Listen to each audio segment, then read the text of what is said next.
Hello students, exam is like around 15 days now. और मुझे लगता है अभी हम लोग थोड़ा प्रेशर में भी होंगे, थोड़े नर्वस भी फील कर रहे होंगे। मॉक टेस्ट की तैयारी चल रही होगी, है ना। एंड स्कोर जो है, when we talk about paper 1, तो कभी एकदम से फिर it comes around 80, sometimes it comes around even 65, sometimes it is good कि 120 तक आ रहा है। So we are like disturb sometimes कि भाई क्या होगा, क्योंकि बहुत सारे बच्चों के मुझे फ़ोन आया है और ये बोल के कि सर 80 के ऊपर स्कोर नहीं आ रहा है, लेकिन एग्ज़ाम में तो हम लोगों को पता है कि एटलीस्ट 120 के ऊपर हम लोगों को चाहिए। In fact 130 is very safe. तो उस केस में हम लोग क्या करें, है ना। तो इसके लिए ही मैं ये वीडियो लेके आया हूँ। And today we are going to talk about why attempting more number of questions is always good than just attempting the number of questions which I am aware about, और मुझे आता है ये बोल के अटेम्प्ट करना बेहतर है या ज़्यादा नंबर ऑफ क्वेश्चंस अटेम्प्ट करना। So let's directly talk about it. Video में आगे जाने से पहले मैं आप लोगों को एक चीज़ क्लियर करूँ। The thing is that normally जो नेगेटिव मार्किंग का कैलकुलेशन करते हैं वो प्रोसेस बहुत टेडियस है। मतलब नॉर्मली ये होता है कि अच्छा चलो ठीक है भाई, मैंने एक क्वेश्चन जो है वो मेरा गलत हो गया, तो एक क्वेश्चन को जो है 2 मार्क अलोकेट होते हैं। तो पकड़ लो अब तक मुझे 10 मार्क मिले हैं। 10 मार्क मिले हैं क्योंकि मेरे 5 सवाल सही आए हैं। 5 questions wrong, every question 2 marks, so I got 10 marks. तो फिर अभी एक गलत हो गया ना अगला, तो फिर मेरे 0.66 कम हो जाएंगे। 0.66 इसलिए क्योंकि निगेटिव मार्किंग तो 1/3 है, लेकिन एवरी क्वेश्चन कैरीज 2 मार्क्स, सो फिर 0.33 मतलब 1/3 इंटू 2 दैट इज 0.66। तो हर बार फिर मैं ये 10 मार्क्स में से 0.66 जो है इसको माइनस करता हूँ। And then I am like अच्छा अभी मेरा फाइनल स्कोर है आफ्टर लाइक 6 क्वेश्चंस। 5 क्वेश्चंस तो सही थे, 10 मार्क मिले, छठवां गलत हुआ तो 0.66 माइनस हुआ, तो मेरा फाइनल स्कोर है 9.33। लेकिन this is not a I mean recommended method to calculate the actual marks. ठीक है, आपको एक बहुत आसान प्रोसेस में बताता हूँ और इसी प्रोसेस के थ्रू मैं अगले आपके वीडियो में बात करने वाला हूँ, इसलिए एक बार इसको ठीक से देख लो। आपको पता है कि हर क्वेश्चन के लिए 2 मार्क है, तो इंटू 2 जो है वो हम कभी भी कर सकते हैं। For simpler calculations follow this method. देखिए सिंपल है, आपने पकड़ लीजिए 90 क्वेश्चंस अटेम्प्ट किए, 30 गलत हुए, 60 सही आए। 30 जो है डिवाइड बाई 3 करो, क्वेश्चंस गलत कितने हुए, मतलब बेसिकली सिंपल क्या है, अज्यूम ये करके चलना है कि हर क्वेश्चन के लिए एक ही मार्क है, ये अज्यूम करके चलना है। इससे क्या हो जाता है, कैलकुलेशन बहुत आसान हो जाता है। उसके बाद आप क्या करो, उसके बाद व्हाट यू डू इज, उसके बाद यू पूरा कैलकुलेशन होने के बाद एंड में 2 से मल्टीप्लाई कर दो, खत्म।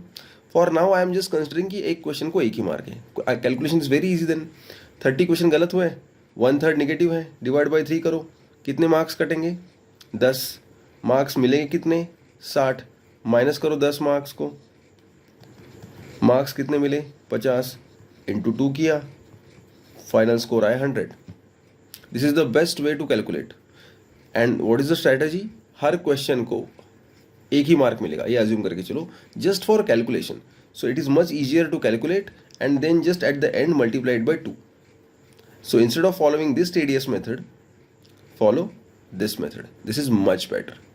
Okay, and let's continue with the video. और एक दूसरा मुद्दा जो है उसके बारे में हम लोग बात करने वाले हैं, और वो ये है कि फिर कैसे एलिमिनेट करने हैं ऑप्शंस को, जो कि थोड़ा सब्जेक्टिव भी है, because it is based on the type of question and the amount of knowledge that you are having, but still we have to do that, है ना। तो initially we will just talk about the number of questions which needs to be attempted. तो basic बात ये है कि देखो ऐसा है, एक सीधी सीधी बात में बोलता हूँ, एकदम सिंपल कैलकुलेशन है। अगर पकड़ लो 80 क्वेश्चंस आपने अटेम्प्ट किए, for example total number of questions जो आपके हैं CAPF पेपर 1 में वो है 125 क्वेश्चंस, है ना। तो हर एक क्वेश्चन को 2 मार्क है ना। तो उसमें से आपका टोटल जो है वो 130, मतलब 250 जो है वो आपका टोटल है। उसमें से आपका कट ऑफ जो है वो 120, 125, 130 के आसपास जाता है। है ना। 120 से ऊपर नॉर्मली अभी पिछले कुछ सालों से अगर देखते हैं तो इस तरीके का वो है। बहुत टफ पेपर रहा तो शायद वो कम भी हो जाएगा, लेकिन हम एक सेफ स्कोर की बात करें जिससे मैं कंफर्ट जोन में रहूँ, तो पकड़ लो अगर मैं आउट ऑफ 125 सिर्फ 80 क्वेश्चन अटेम्प्ट करता हूँ, just assume this. Now see if I attempt 80 questions, और नहीं इतना कम भी तो बिल्कुल नहीं करना चाहिए, 90 भी अटेम्प्ट करता हूँ, फिर भी मैं पूरी तरह से सेफ नहीं हूँ। 80 के तो केस में बिल्कुल सेफ नहीं हूँ, 90 के केस में भी सेफ नहीं हूँ। पकड़ लीजिए मैंने 90 क्वेश्चंस अटेम्प्ट किए, जिसमें से 60 क्वेश्चंस जो हैं वो मेरे करेक्ट आए और 30 क्वेश्चंस जो है वो मेरे रॉन्ग हुए, है ना। मैंने अटेम्प्ट कितने नहीं किए हैं, आउट ऑफ 125 मैंने टोटल अटेम्प्ट किए 90, मतलब 35 क्वेश्चंस मैंने छोड़ दिए, जो कि एक अच्छी स्ट्रेटजी नहीं है। कैसे, मैं आपको बताता हूँ। देखिए अभी ये जो 60 क्वेश्चन है ना, जो मेरे सही आए, उसमें से मुझे ये स्कोर माइनस करना पड़ेगा। अभी 30 क्वेश्चंस हैं, डिवाइड बाय 3 अगर करते हैं, है ना, 30 क्वेश्चंस डिवाइड बाय 3 अगर करते हैं तो 10 मार्क्स जो है वो मेरे माइनस हो जाएंगे। अभी थोड़ी देर के लिए इंटू 2 वाला कैलकुलेशन मैं बाद में करता हूँ। तो 60 माइनस 10 इज 50, 50 इंटू 2, तो मुझे कितने मार्क्स मिलेंगे, 100 मार्क्स। मुझे 100 मार्क्स मिलेंगे, लेकिन क्या ये मार्क्स काफ़ी है, बिल्कुल नहीं। मुझे तो सर और 20 मार्क्स चाहिए कम से कम। अच्छा, अभी अगर ये सोचो कि वही बंदा आगे जाके बोलता है कि नहीं सर मैं एटलीस्ट और 25 क्वेश्चंस और अटेम्प्ट करूँगा, अब आपको लगेगा सर ये बहुत ज़्यादा हो रहा है, क्योंकि नहीं आते हैं ना मुझे इतने नंबर ऑफ क्वेश्चंस, मतलब मैं इसलिए तो मैंने अटेम्प्ट नहीं किए बिकॉज मुझे नहीं पता है। तो इस बात से मैं भी सहमत हूँ और ऐसा ज़रूर होगा। इनफैक्ट फिर भी मैंने और 25 क्वेश्चंस अटेम्प्ट करने को बोला, नॉट ऑल 35, क्योंकि 10-12 क्वेश्चंस ऐसे डेफिनेटली होंगे जिनके बारे में आपको बिल्कुल भी नहीं पता है, मतलब आपने देखा ही नहीं है वो, और मैं चाहता भी नहीं कि आप बिना मतलब का बिल्कुल अंधेरे में आप तीर मारें। लेकिन ये वो क्वेश्चंस है जो मैं बता रहा हूँ कि बहुत बार थोड़ा सा अगर मैं पुश करता हूँ तो ऐसा है कि देर आर गुड चांसेस कि मैं कहीं ना कहीं 2 ऑप्शंस निकाल देता हूँ। तो द प्रोबेबिलिटी शुड बी 50%। मतलब क्या है, ए बी सी और डी में से 2 ऑप्शन श्योरली कट हो रहा है, इन दोनों में से एक जवाब है, बिल्कुल पता नहीं उसके आगे कुछ भी मुझे। उस केस में हम लोगों को रिस्क लेना चाहिए और किसी एक को भगवान का नाम लेकर टिक करना चाहिए। ये बताने के लिए मैं यहाँ आया हूँ। वो क्यों करना चाहिए, तो सिंपल सी बात है, 25 क्वेश्चंस जो हैं उसमें से सिर्फ एक 10 क्वेश्चन का आप स्लॉट निकाल लीजिए। Out of 10 even if you get 6 wrong and only 4 correct, जो कि हर बार शायद नहीं होगा, ऐसा भी हो सकता है कि आपके 6 सही आए और 4 गलत हुए, फिर तो अच्छा ही है। लेकिन वर्स्ट केस में आपके 6 भी गलत हो जाते हैं 10 में से और 4 भी सही आ जाते हैं, तो भी डिवाइड बाय 3, तो basically 2, 4 minus 2 that is 2, 2 into 2, still आपको 4 मार्क मिलते हैं। मतलब आपके 10 में से 4 ही सही है, 6 गलत है, फिर भी आप लॉस में नहीं, 4 मार्क तो आपने तब भी कमा ही लिए हैं। इसलिए नंबर ऑफ क्वेश्चंस ज़्यादा अटेम्प्ट करना is always a beneficial strategy. तो अगर अज्यूम करके चलते हैं हम लोग, और अगर आपकी गलती से 6 सही आ गए और 4 ही गलत हुए, तब तो आप मतलब देखिए फिर आपका 1.33 आपके मार्क्स कटेंगे आउट ऑफ 6, है ना। तो आपको 4.66 कुछ into 2 that is 9 point something, है ना, अराउंड 10 मार्क्स आपको मिलेंगे।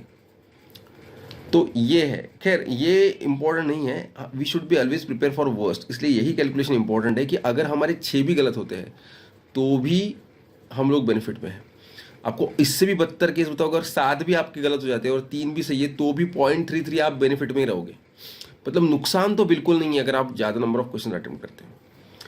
अगर सोचो ये 25 क्वेश्चन हैं, अज्यूम करके चलो, एक 50-50 वाला कैलकुलेशन मैं अभी यहाँ करता हूँ, है ना, कि थोड़ा सा अगर पकड़ के चलो आपके 13 सही आए, 12 गलत हुए।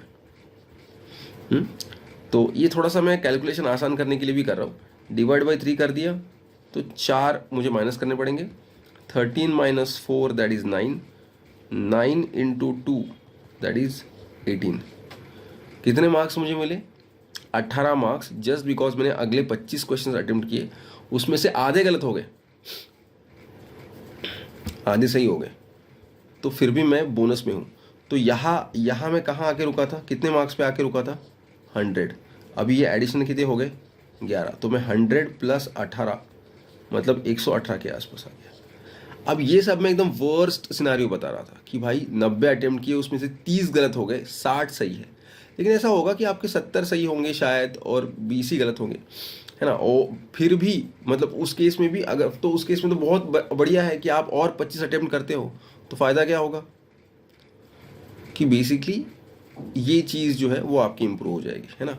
तो किसी भी हालत में इट इज़ ऑलवेज गुड कि हम लोग क्या कर रहे हैं कि नंबर ऑफ क्वेश्चंस ज़्यादा अटेम्प्ट करना is always always always a good strategy. But यहाँ एक थोड़ा सा सिर्फ रेड लाइट है, और वो ये है, मैं आपको बोल रहा हूँ कि your final attempt should be between this 110 से 115 के बीच में आपका फाइनल अटेम्प्ट होना चाहिए। लेकिन कभी कभी ऐसे हो सकता है कि मतलब ये नंबर ऑफ क्वेश्चंस पकड़ लो जो नॉर्मली आप अटेम्प्ट करते हो 80 से 90 क्वेश्चंस, उससे ज़्यादा जो क्वेश्चंस आप अटेम्प्ट करने को मैं आपको बता रहा हूँ। लेकिन हमेशा याद रखना है कि ऐसा नहीं होना चाहिए कि आप लोगों को वो क्वेश्चन के 2 ऑप्शंस एलिमिनेट नहीं हो रहे फिर भी आप अटेम्प्ट कर रहे हो, ऐसे नहीं करना है। मतलब प्रोबेबिलिटी शुड बी 50%। कुछ भी करके एटलीस्ट 2 ऑप्शंस एलिमिनेट हो रहे हैं, तो बचे हुए 2 ऑप्शंस में से एक को टिक कर ही देना है। क्यों? क्योंकि फिर क्या हो जाता है, आपका करेक्ट आने की प्रोबेबिलिटी ऑब्वियसली बढ़ जाती है। पहले 25% थी, 4 मतलब अगर पकड़ लो 4 नहीं आ रहे, अगर एक श्योर पता है कि एक श्योर रॉन्ग है लेकिन बाकी के 3 में से भी है, फिर भी प्रोबेबिलिटी 33% है। लेकिन सिर्फ जब 2 बच जाते हैं तो आपकी सही आने की प्रोबेबिलिटी 50% होती है, which is a very good thing, है ना। तो उतना कैलकुलेटेड रिस्क हमको लेना ही पड़ेगा, तभी हम लोग एग्जाम में अच्छा कर पाएंगे, है ना। So very important for you people to understand that attempting more number of questions is always a good strategy, right? So if we attempt more number of questions, if we keep our attempt between 110 to 115, there are higher chances that we might get more number of marks. वैसे भी 80-90 attempt करके अगर 100 पे आके अटकने वाले हैं तो फ़ायदा क्या है उसका। उससे बेहतर तो ये है कि भाई फिर मतलब वैसे भी डूबने वाले हैं, क्योंकि 100 मार्क्स लेके कहाँ जाएंगे हम लोग। तो बेहतर ये है कि थोड़ा सा रिस्क लो, अटेम्प्ट करो, और अभी जब मॉक टेस्ट का प्रैक्टिस कर रहे हो अभी उसको इस तरह से करो कि आप बहुत बढ़िया से उसको कर पाओ, तभी आपको मतलब उसका थोड़ा सा एक बेनिफिट होगा एग्ज़ाम में। बिकॉज अभी प्रैक्टिस करोगे तो आपका जो डर है वो ख़त्म हो जाएगा कि इतने ज़्यादा मैं कैसे अटेम्प्ट करूँ। बच्चों को तो इस बात से इतना डर लगता है कि अरे सर 90 से ऊपर मैं कैसे अटेम्प्ट करूँ, 100 से ऊपर कैसे अटेम्प्ट करूँ, डर लगता है उनको। क्या होगा, कुछ नहीं होगा, कोई आपको जेल में नहीं डालने वाला है। करके तो देखो, you will see the difference. And one more thing and the last thing, ऐसे हो सकता है कि नहीं आ रहा है, फिर बिल्कुल ही नहीं आ रहा है सर, तो क्या करूँ फिर। मतलब मैंने सब कुछ आपने बोला, लेकिन आपने ये भी तो बोला था कि 50% प्रोबेबिलिटी होनी चाहिए। तो वैसे भी कुछ सवाल मुझे नहीं आए और इसीलिए फिर मैं 105 ही कर पाया या 100 ही कर पाया। लेकिन उस केस में भी फिर अगर आपका एक्यूरेसी ज़्यादा है तो आपको डेफिनेटली बेनिफिट मिलेगा, है ना। अगर पकड़ लो मैंने 100 क्वेश्चन से अटेम्प्ट किए हैं, लेकिन उसमें से क्या है कि मेरे सिर्फ एक 24 फॉर एग्जांपल कैलकुलेशन के लिए, अगर आई एम टेकिंग इट, गलत हो गए, तो डिवाइड करो 3 से 8, 76 मेरे सही आए। हाँ, 76 माइनस 8 इज 68 इंटू 2, तो मैं तो बहुत आगे हूँ फिर तो, है ना। I am doing very good. तो उस केस में फिर सोचने की ज़रूरत नहीं, क्योंकि आउट ऑफ 100 मेरे मतलब कम गलत हुए हैं, इतने भी नहीं होंगे तो भी मतलब still it is a very big score. और भी थोड़े गलत हो गए तो भी आपको स्कोप है कि आप मतलब कट ऑफ को क्रैक करते हो। बोलने का मतलब यही है कि attempting number of questions between 110 to 115 is always a good strategy. बिल्कुल नहीं आ रहा है तो ठीक है, 110, 105, उससे नीचे नहीं जाओ। मतलब 110 is an ideal number which you should attempt in general. हाँ, लेकिन 50% प्रोबेबिलिटी वाला होना चाहिए। अगर बिल्कुल नहीं आ रहा है तो छोड़ दो, फिर तो थोड़ा प्लस माइनस होगा, ठीक है।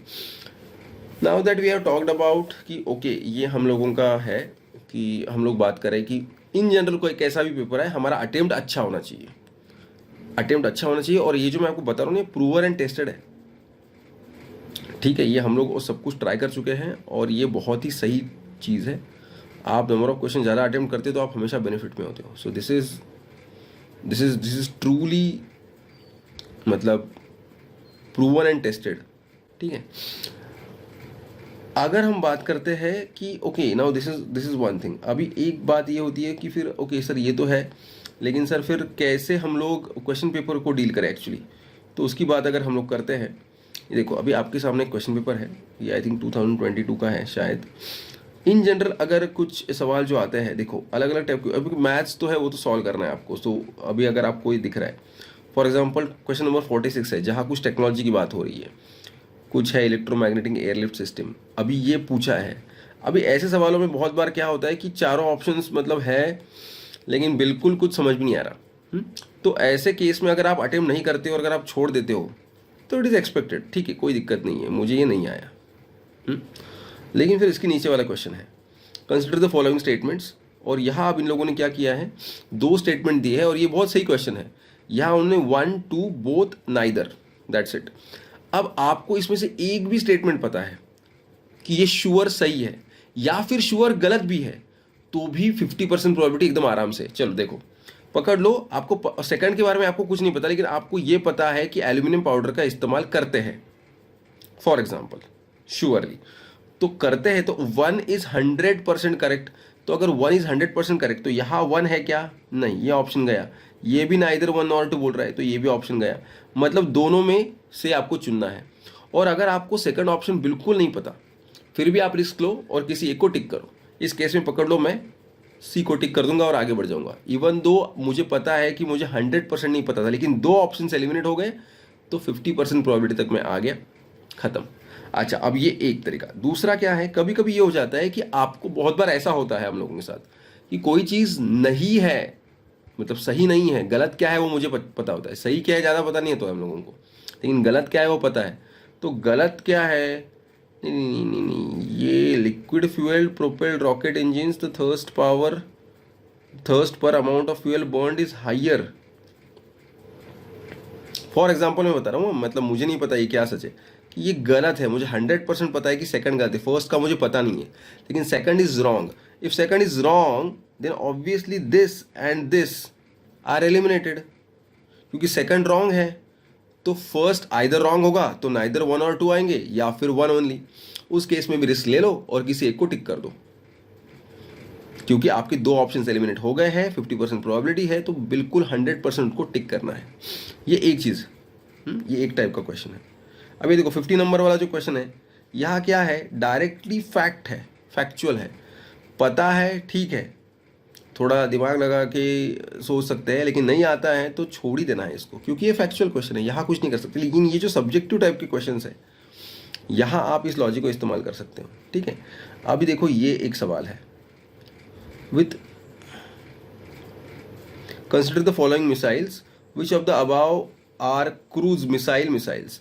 नॉर्मली यार थोड़ा बहुत तो पढ़ते हैं, तो ठीक है, तीनों में से बिल्कुल एक तो पता होगा, एक भी पता है, पकड़ लो मुझे पता है कि यस यार, अग्नि तो बिल्कुल नहीं है. बहुत बार वही होता है कि नहीं पता है, और बहुत बार फिर हम लोगों को कॉम्बिनेशन आता है कि ब्रह्मोस श्योर है, अग्नि श्योर नहीं है. फॉर एग्जाम्पल, अब धनुष के बारे में पता नहीं है, अच्छा तो ब्रह्मोस तो श्योर है, तो 2 नंबर का ऑप्शन कहाँ दिख रहा है, यहाँ दिख रहा है और यहाँ दिख रहा है, तो ये दोनों तो चले गए, है ना. ब्रह्मोस श्योर है और अग्नि नहीं है. अच्छा, यहाँ लेकिन अग्नि है, 1 नंबर दिया है, तो ये ऑप्शन 100% गलत है. This is the answer.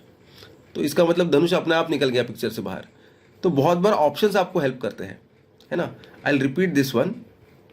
मैंने क्या बोला, अगर मैंने वो देखा और मुझे क्रूज मिसाइल के बारे में, अच्छा तो ब्रह्मोस तो श्योर क्रूज मिसाइल है और अग्नि नहीं है, ये 2 इन्फॉर्मेशन मेरे पास है. धनुष के बारे में मुझे नहीं पता. अच्छा, ब्रह्मोस है तो 2 नंबर वाला कहाँ है, यहाँ है, तो ये आंसर हो सकता है, या फिर ये आंसर हो सकता है. ये आंसर हो ही नहीं सकता क्योंकि ब्रह्मोस नहीं है इन ऑप्शंस में. अच्छा, अब 1 और 2. अब मुझे ये 100% पता है कि अग्नि नहीं है. ठीक है, अग्नि नहीं है, तो फिर ये ऑप्शन कट गया. This is my final answer. पकड़ लो आपको अग्नि के बारे में नहीं भी पता होगा, लेकिन आपके फिर भी 2 ऑप्शन एलिमिनेट हो गए हैं, क्योंकि आपको ये पता है कि ब्रह्मोस श्योर है and BrahMos is not there in CND. इस केस में भी एक को टिक कर दो और आगे बढ़ो, 50% प्रोबेबिलिटी. ये आपका तरीका होना चाहिए. ठीक है. सेम चीज जो है यहाँ नीचे भी आएगी. With reference to India's defence, ये इन एक रैंडम मैंने पेज उठाया है, ये सिर्फ सिक्योरिटी रिलेटेड क्वेश्चंस के बारे में लागू नहीं होता, ये हर जगह लागू होगा, ठीक है। With reference to India's defence consider the following helicopters, फिर वही बात है कि क्या है आपको जो पता है, which of them have turret gun rocket system and air to air missile. आपको एक हाथ भी पता होगा कि यार बाकी मुझे पता नहीं, लेकिन रुद्र के पास ये सब कुछ है, ओके। तो रुद्र के पास है, रुद्र का है थर्ड, तो मतलब इन दो ऑप्शंस में से ही एक होगा, क्योंकि यहाँ ऑप्शन नंबर थर्ड है ही नहीं, तो दोनों ऑप्शंस कट गए। बाकी का नहीं पता, दोनों में से एक को टिक कर दो, आगे बढ़ो।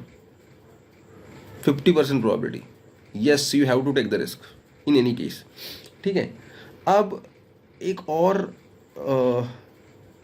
टाइप का सवाल है जहां नॉट ट्रू वाली चीज़ होती है। अब देखो ये है अ बैटल ऑफ राक्षस तांगड़ी, पता है तो ठीक है, नहीं पता है तो छोड़ ही देना है। If I am not wrong इसका जवाब तालिकोटा है, लेकिन बता रहा हूँ। या फिर ये जो सवाल है बेसिकली कि भाई अशोकन इंस्क्रिप्शन अफगानिस्तान में कौन से लैंग्वेज में, अकॉर्डिंग टू मिट्स खरोश थी, लेकिन ये फैक्चुअल है, तो पता है तो अटेम्प्ट करो, नहीं पता है तो छोड़ ही देना पड़ेगा, क्योंकि यहाँ आपका सही होने का जो प्रोबेबिलिटी है वो बहुत कम है, सिर्फ 25% है, क्योंकि 4 में से आपको चुनना है। इसलिए फिर नहीं, इसको हम लोगों ने हाथ लगाना चाहिए अगर आपको नहीं पता है, ठीक है। नॉर्मली स्टेटमेंट्स वाले क्वेश्चंस को हमने हाथ लगाना चाहिए। अभी ये है, यहाँ भी ये क्लियरली फैक्चुअल है, क्वेश्चन नंबर 51 कि क्या उन्होंने बोला था कि इस चीज़ को first masterpiece of Indian art बोला था। पता है तो ठीक है, नहीं तो छोड़ना पड़ेगा। लेकिन क्वेश्चन नंबर 54 देखो, विच of the following is not correct. अच्छा, मतलब बाकी सारे करेक्ट है, अपने आप को ये बताओ, और ढूंढते वक्त फिर यही करोगे ना, अच्छा ये करेक्ट है तो छोड़, ये आंसर नहीं है। स्वर्ण जयंती शहरी रोजगार योजना is an urban self employment. भाई सेल्फ एम्प्लॉयमेंट है तो रोजगार योजना क्यों बोलोगे उसको, तो मतलब यही नॉट करेक्ट वाला ऑप्शन लग रहा है मुझे, तो मतलब यही सही जवाब है ना, this is the answer. But फिर भी आगे चेक करना चाहिए। और हाँ, ऐसा नहीं होना चाहिए कि आपने देख लिया, आपको पता है तो आपने आगे का चेक ही नहीं किया। बहुत बार कभी कभी कंप्रेहेंसिव आंसर आगे होता है, और यूपीएससी चाहती है कि आप बेस्ट आंसर ढूंढो, इसलिए एक बार चारों ऑप्शंस गो थ्रू कर ही लेना चाहिए।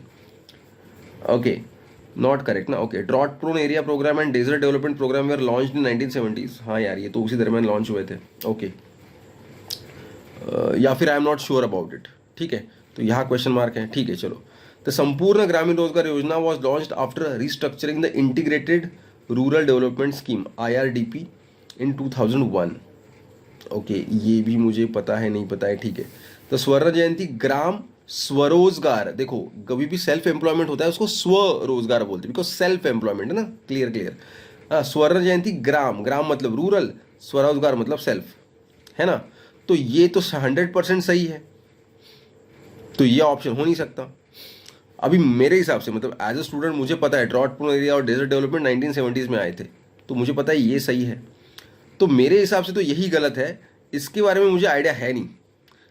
लेकिन अब हो क्या गया है, ये दो स्टेटमेंट सही है, इसका मतलब ये ऑप्शंस गलत है, क्योंकि हमको ये स्टेटमेंट तो सही है ना, और हमको नॉट करेक्ट ढूंढना है, लेकिन ये दोनों तो करेक्ट है, तो ये दोनों तो एलिमिनेट हो गए, फिर बचे ये दोनों।